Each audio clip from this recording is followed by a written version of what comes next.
mentioned how you can do several 5-handle moves or look for one shot, one kill, which will be a full 15-handle move per week.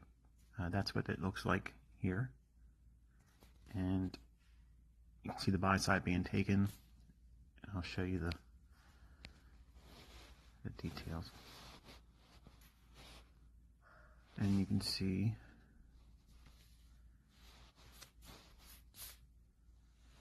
there's that. And the draw longer term is down here with that new week opening gap down there at the bottom. I like 39.97 and 3/4 for today as a potential sell-off. No other trades. You can see that that was the one I shared this morning on Twitter.